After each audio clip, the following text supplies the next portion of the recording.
وسلام على عباده الذين اصطفى اما بعد فاعوذ بالله من الشیطان الرجیم بسم اللہ الرحمن الرحیم۔ معزز محترم محتشم سامعین حضرات، 3 اگست بروز منگل 2021 کا یہ درس قرآن انشاءاللہ سورۃ المائدہ آیا نمبر 97 سے لے کر آیت نمبر 100 تک جاری رہے گا۔ آپ دعا فرما دیجئے کہ رب کریم مجھے شرح صدر کے ساتھ حق سچ بیان کرنے کی توفیق عطا فرمائے اور ہم سب کو عمل پیرا ہونے کی توفیق عطا فرمائے۔ جعل اللہ الکعبۃ البیت الحرام، کہ بنایا ہے اللہ تعالیٰ نے کعبہ کو۔ کعبہ کہتے ہیں اٹھی ہوئی چیز کو، بولیے ہاں۔ عربی میں اے جڑے گٹے نے نا، گٹے انہوں بھی کعبہ کہندے نے، کعب کہندے نے۔ اور لڑکی جدو جوان ہو رہی ہوئے اور ان کی چھاتی ابھر رہی ہوئے انہوں کہندے نے کعبت۔ اور قرآن وچ انہاں ہورا واسطے وکواعب اترابا، کہ انہاں دیاں چھاتیاں دا ذکر اللہ نے قرآن وچ کیتا ہے۔ تو کعبہ نو کعبہ اس وجہ تو کیا گیا کہ یہ بلند ہے۔ بولو یہ ایک تے ویسے ہی بلند ہے زمین تو، اور اللہ دے ہاں عزت دے لحاظ نال بھی بہت بلند ہے۔ یاد رکھو کہ یمن والے نے بھی یہ کعبہ بنایا ہوا سی، انہوں کعبہ یمانی کہندے سی۔ حضور پاک صلی اللہ علیہ وسلم نے صحابہ نو بھیج کے انہوں اگ لوائی، انہوں ختم کرایا، کیونکہ جس ان اول بیت وضع للناس، اس دھرتی تے سب تو پہلے اللہ نے یہی اپنا گھر بنایا سی۔ اللہ نے یہ گھر سب سے پہلے بنایا، اور حضرت ابراہیم علیہ السلام کے ذریعے سے اس کا ظہور ہوا، اور وہ آپ سارا جانتے ہیں۔ تو جعل اللہ الکعبۃ، بنایا ہے اللہ تعالیٰ نے کعبہ کو، بیت الحرام، جو عزت والا گھر ہے۔ بولیے جو عزت والا گھر ہے۔ آپ حیران ہوں گے کہ وہاں ہر عمل ہی عزت والا ہے۔ حجر اسود کا بوسہ عزت والا ہے، صفا مروہ کی سعی، بھائی بول دیں آپ بھی عزت والے ہی ہیں، آپ سب عزت والے ہی بیٹھے ہیں نا۔ صفا مروہ کی سعی بھی عزت والے ہی ہے۔ جو عمل آپ وہاں کریں گے، آپ کعبہ کی زیارت کریں، یہ بھی عزت والا ہے۔ بیت الحرام وہ حرمت والا گھر ہے۔ قیام للناس، اللہ نے اس کو لوگوں کی بقا کا ذریعہ بنایا ہے۔ یعنی لوگ اگر قائم ہیں تو کعبہ کی وجہ سے ہے۔ میں اس لیے ہم کہتے ہیں نا کہ پاکستان اگر قائم ہے تو مسجد کی وجہ سے ہے، مدرسے کی وجہ سے ہے، اذان کی وجہ سے ہے، درود شریف کی وجہ سے ہے، تلاوت قرآن کی وجہ سے ہے۔ وگرنہ اوپر جو انگریز کے غلام بیٹھے ہیں، ان کی کرتوتوں کی نحوست ہے پاکستان پہ۔ اگر آج بھی یہ بچا ہوا ہے تو صرف قرآن و حدیث کی برکت سے بچا ہوا ہے۔ تو پوری دنیا اگر قائم ہے اس کی وجہ بیت اللہ ہے۔ بولیے اس کی وجہ بیت اللہ ہے۔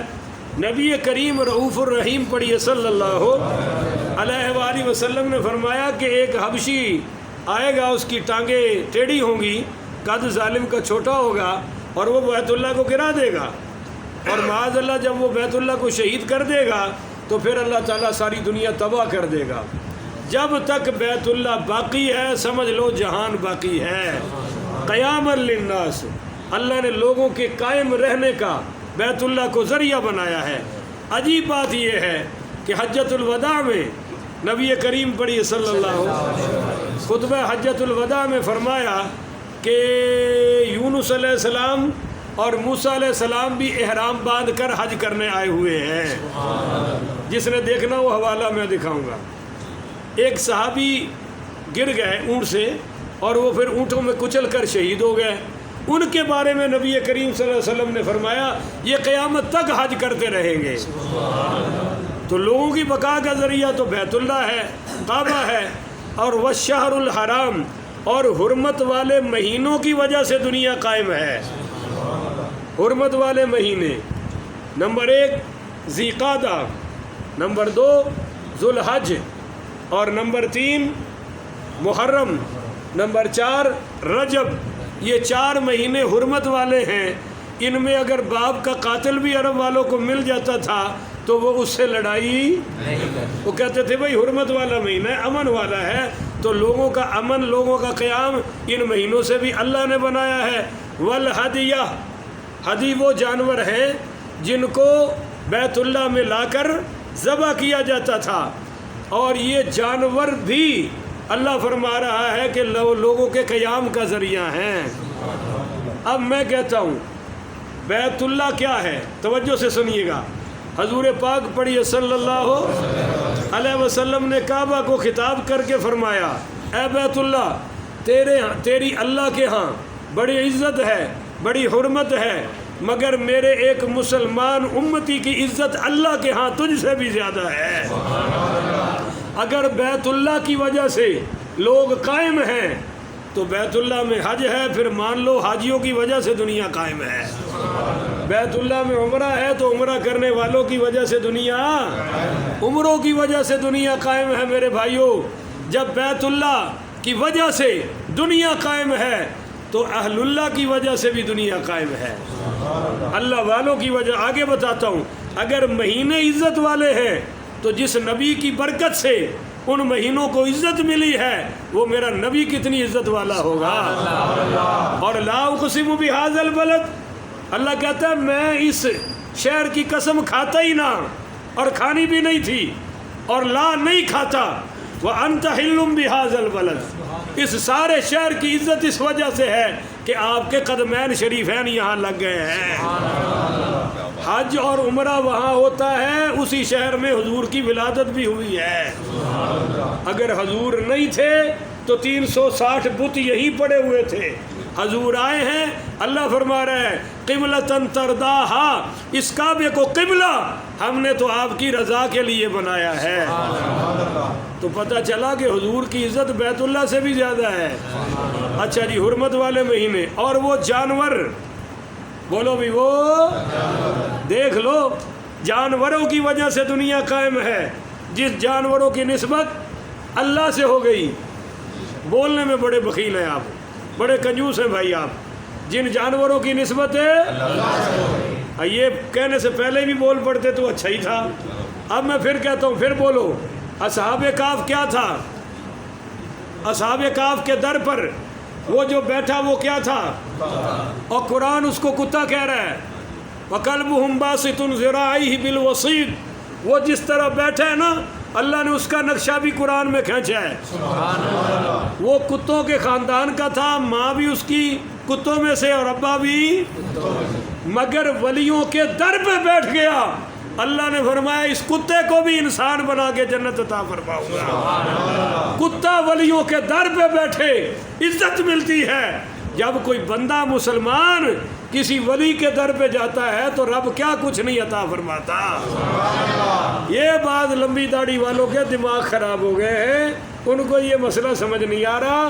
وہ ہر جانے والے سے پوچھتے ہیں کی لین جاندے ہو، داتا صاحب کیوں جاتے ہو؟ میں کیا توڑے نول تے کتا ہی چنگا۔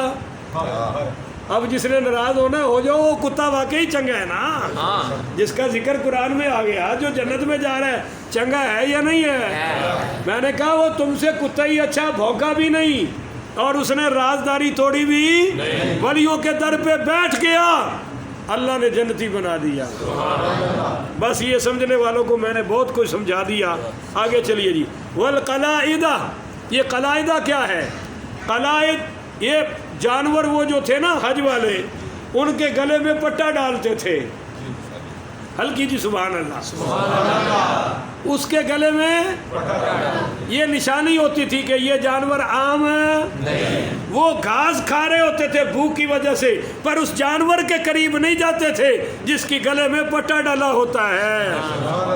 بس میں یہی کہتا ہوں بھائی، جس کے گلے میں کسی ولی کی غلامی کا ہار ہے، ہلکی جی سبحان اللہ بڑھ گئی، اس کے شیطان قریب، اس کو پتہ ہے یہ شرک پور شریف والوں کا غلام ہے اور وہ رسول اللہ کے غلام ہیں، ان کو پتہ ہے کہ یہ کیلیا والا شریف کا غلام ہے، ان کو پتہ ہے کہ یہ گولڈا شریف کا غلام ہے۔ دوستو، جانوروں کے گلے میں پٹا آ جائے تو اللہ کہتا ہے اس کی وجہ سے میں لوگوں کو قائم رکھ رہا ہوں۔ تو جن کے گلے میں حضور کی غلامی کا پٹا آ جائے ان کی عظمت کا کیا عالم ہوگا۔ لو جی ذالک لتعلموا، یہ اس لیے ہے کہ تم جان لو کہ ان اللہ یعلم ما فی السماوات وما فی الارض، کہ اللہ جانتا ہے جو کچھ آسمانوں میں ہے اور جو کچھ زمین میں ہے۔ وان اللہ بکل شیء علیم، اللہ تو ہر چیز کو جاننے والا ہے۔ ایک مسئلہ حل ہو گیا بھائی۔ اب دوسرا